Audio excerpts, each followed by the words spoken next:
अस्सलाम वालेकुम। नबी अकरम सल्लल्लाहु अलैहि वसल्लम की ज़ात पर अरबा दुरूद सलाम। मैं आज वालिदैन से बात करना चाह रहा हूँ। मुझे हैरत होती है कि पेरेंट्स बच्चों की शिकायत लेके टीचर के पास, प्रिंसिपल साहबान के पास और स्कूल मैनेजर के पास जाते हैं कि ये बच्चे बिगड़ गए हैं, हमसे ठीक नहीं होते, हमारी बात नहीं मानते, इनकी फ़लाँ आदत बिगड़ गई है, ये घर में गालियाँ बहुत निकालते हैं, ये घर से बाहर घूमते हैं, आवारागर्दी करते हैं। आप ही इनके रूहानी बाप हैं, इनकी तरबियत कीजिए। और स्कूल ओनर्स और टीचर्स और स्कूल की मैनेजमेंट उसकी ज़िम्मेदारी ले लेते हैं। वो ये समझते हैं कि अगर ये बच्चे ठीक होंगे, इनकी आदत ठीक होंगी, इनकी स्टडी ठीक होगी तो हमारा नाम बेहतर होगा। वो अपनी कारकर्दगी दिखाने के लिए उसकी ज़िम्मेदारी भी ले लेते हैं जिसकी वो फीस नहीं ले रहे होते। और ये समझते हैं यही बच्चे हमारी कौम का मुस्तकबिल हैं, और इसी शौक़ में उन शिकायत को दूर करने की कोशिश करते हैं जो पेरेंट्स आके तलीमी अदारों की मैनेजमेंट को बताते हैं। आज मुझे हैरानगी हो रही है जब आप अपने बच्चों के रूहानी बाप कह देते हैं टीचर्स को।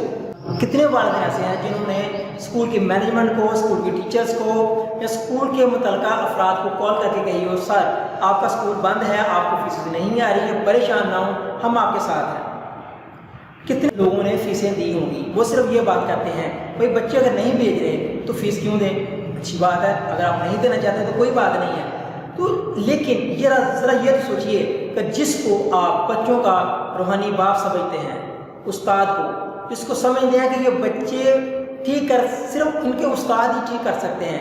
इवन कि कुछ वालिदैन तो ऐसे हैं वो ये भी कहते हैं कि बच्चे खाना नहीं खाते, आप इनको ज़रा कह देंगे घर से खाना खा के आ गए, कमाल हो गया। और आज कितने वालिदैन हैं असातिज़ा की बात सुनी, स्कूल में गए, फ़ीस अदा की, फ़ीस नहीं दे सकते, कोई बात नहीं, उनकी कॉल अटेंड की और कॉल अटेंड करके आपने ये कहा कि सर हम परेशान हैं, आप फिक्र ना करें, हम आपकी दिलजोई करते हैं, हम फ़ीस तो पे नहीं कर सकते लेकिन हम आपके साथ हैं इस मुश्किल घड़ी में। हैरत तो मुझे उन लोगों की होती है जो कॉल तक अटेंड नहीं करते। क्या बात है। तो आपने पूरे पाकिस्तान में, पूरी दुनिया में जिन लोगों ने असातिज़ा का ख्याल नहीं किया तो उनको उनकी हैसियत नहीं दिखा दी कि आप सिर्फ एक किराए पर हासिल किए हुए कंप्यूटर की तरह हैं। जब इस्तेमाल करेंगे किराया देंगे, जब इस्तेमाल नहीं करेंगे हमारा आपका कोई ताल्लुक़ नहीं है। तो रूहानी बाप की ये हैसियत, मैं ऐसे भी कुछ टीचर्स को जानता हूँ। उन्होंने मुझे पूछा कि डॉक्टर साहब अगर आटा ना मिले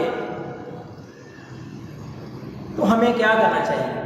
उन्हें डायरेक्टली तो नहीं कहा लेकिन मुझे समझ आ गई कि उनके घर में पकाने के लिए कुछ नहीं है। तो खुदारा आप अपने अपने इलाके के टीचर्स को कुछ नहीं कर सकते, कम अज़ कम कॉल करके उनको तसल्ली ही दे दें। वह मुश्किल वक़्त में घबराना नहीं। सोचिए और कीजिए, फ़ोन उठाइए और अपने अपने बच्चों को, टीचर्स, तलीमी इदारों को कॉल कीजिए, उन्हें एहसास दिलाइए कि अगर जब आप मुश्किल में थे, जब आपके बच्चे आपकी बातें नहीं मान रहे थे, जब आपके बच्चे के अंदर बुरी आदत आ रही थी, उस वक्त उन्होंने एक्सेप्ट किया, उन्होंने कोशिश की, और आज आप बच्चे स्कूल नहीं भेज रहे और आपने कह दिया तुम कौन और हम कौन। सोचिएगा। शुक्रिया।